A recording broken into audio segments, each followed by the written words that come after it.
Hi, and welcome back to Everyday a Project. Today, I'm going to be building a shelf to help organize my garage. As you can see, it's a complete mess right now and is virtually unusable as a workspace. Instead of going out and buying a bunch of lumber, I decided to use some scrap wood left over from a previous project. The wood I had was a bunch of 2x8s and 2x10s. It had been sitting outside in the desert sun and wind and even got a little rain. I needed to turn this nasty brown lumber that was cupped and bowed into usable stock of uniform dimensions before assembling any of it into a shelf. The first thing I needed to do was to get one side of the board flat. I checked my jointer fence for square and then began planing the board.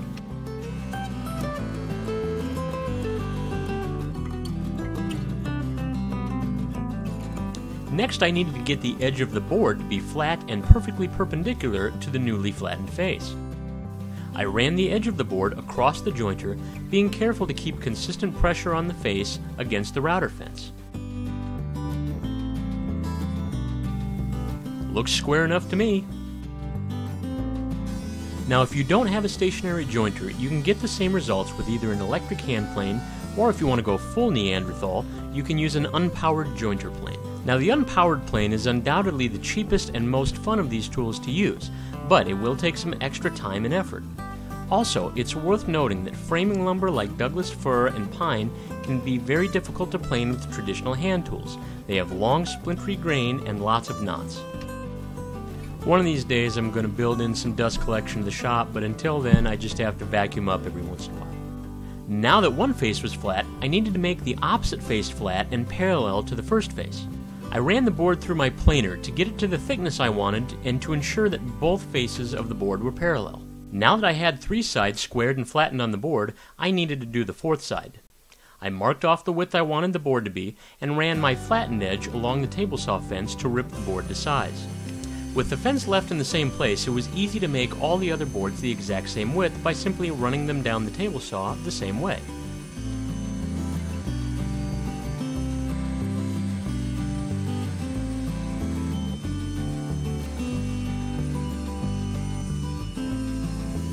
I don't have any roller stands yet, so I threw in some yoga tree posts to hold up the end of the wood while I adjusted my featherboard. Next, I marked the boards and cut them to length.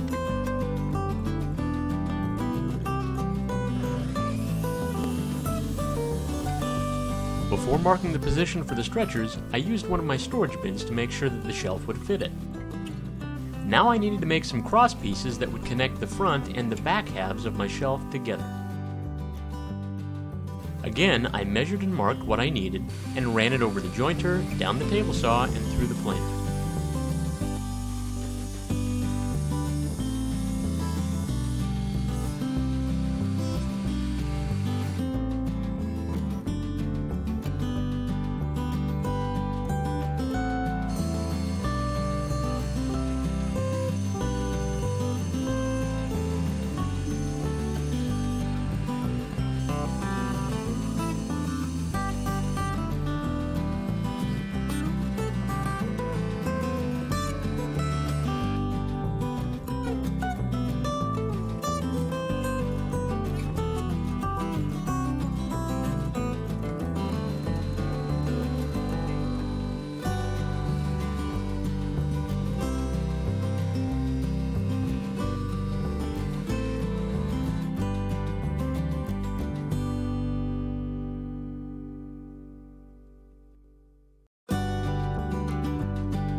I set my combination square to the depth of the plywood I would be using and marked a line on the shelf legs for where I wanted to place the top of the stretcher.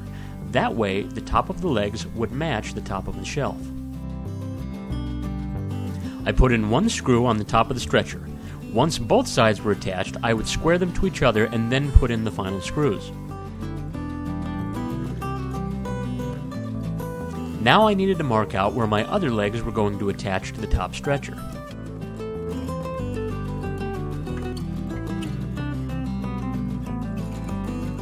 Now I needed to mark out where my other legs were going to attach. I used the combination square to measure the width of the board I was using so that I could mark a second line on the stretcher. It's easier for me when framing everything to have two lines so that I can position the leg between them. That way I can't accidentally forget which side of the line to put the board on.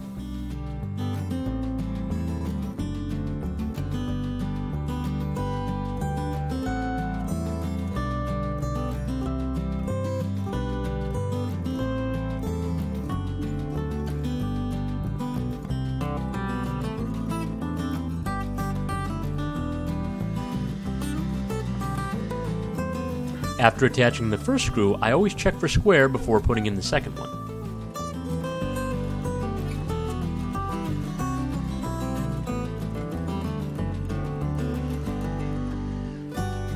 To lay out my other boards, I butted up against the outside leg and scribed it with a pencil.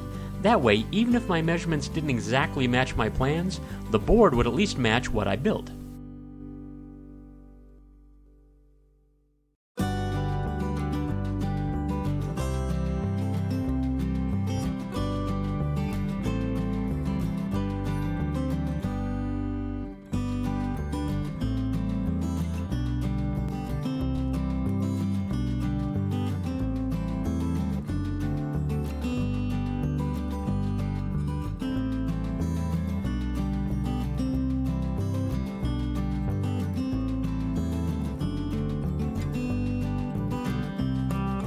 My center legs were less thick than my outside legs, so I had to use a clamp to hold them up to my other boards when screwing them together.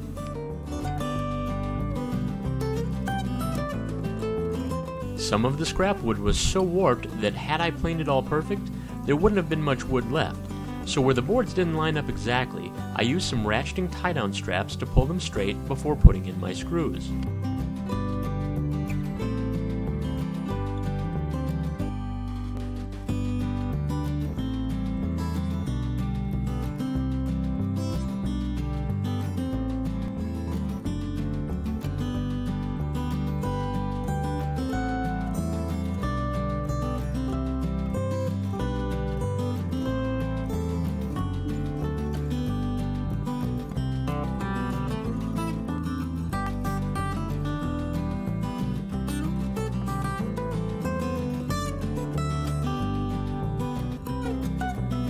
Once both sides were built, I attached the cross pieces to the front half of the shelf. I only used one screw so that I could still square them up after the two halves were connected. So that's why they flopped down when I lifted up the front half of the shelf.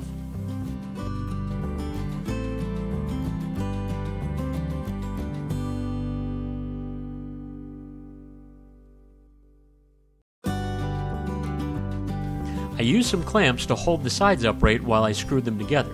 I made sure to keep checking for square as I went.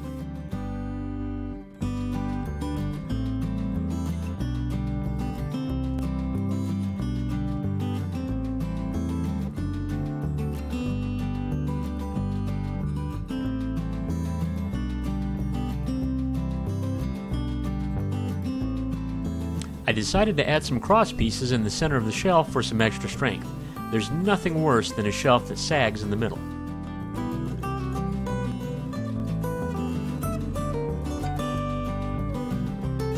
I used a pipe clamp to hold the board up while I screwed it in.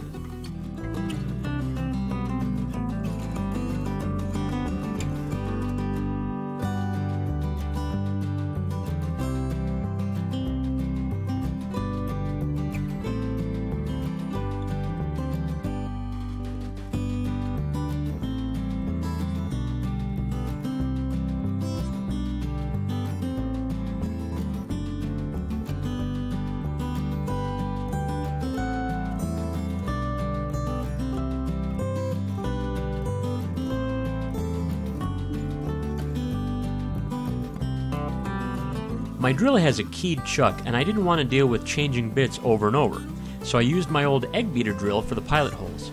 It didn't take very long since the pilot was a very small hole and there wasn't much wood to remove.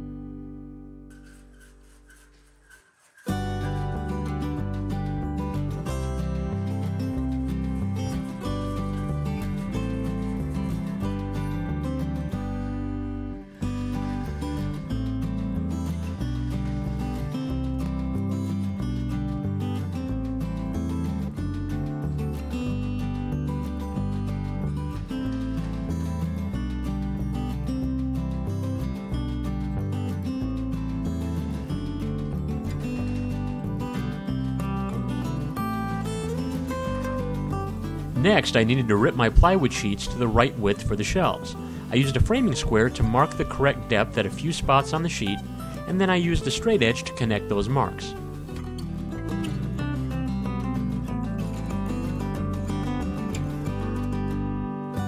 I used a circular saw and cut just wide of my line. This gave me a plywood sheet that was small and light enough that I could run across my table saw to get the exact width that I needed. I cut a piece of scrap to what I measured as the width of the shelf. I used the scrap to check my table saw setting by placing the scrap in the shelf between the legs and then adjusting the table saw to match. This was probably a little unnecessary, but I wanted a nice tight fit. Once I got the table saw set how I wanted, I finished cutting the plywood shelves. I don't have an outfeed roller yet, so I had to run around to the back and pull the piece through. I put the shelf in and then scribed it to length against the shelf supports. Then I took the shelf back out and cut the end off using a circular saw with a clamped down straight edge as a guide.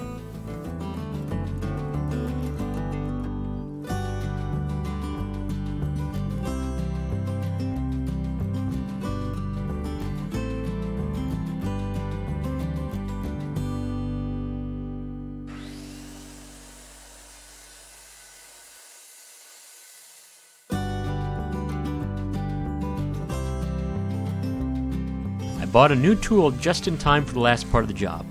Wow, why have I never owned a cordless impact driver before? It made quick and easy work of screwing down the shelves, and I'll never drive screws without one again.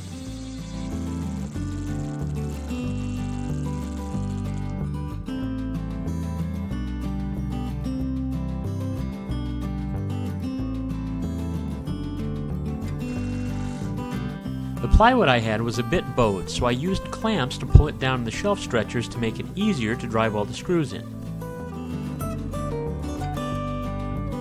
It was a bit of a chore moving it into place, but it's probably never going to move again, so no big deal.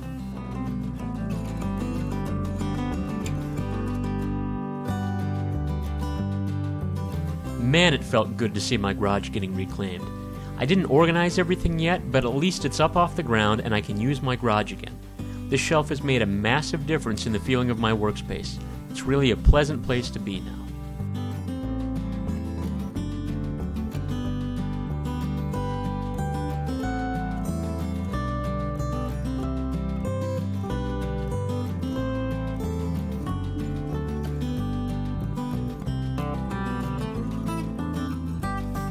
Well, there you have it. Another project completed. Now that you've seen me do it, I hope you'll go and try it for yourself. Until next time, I'm wishing you enjoyment and success in all your projects.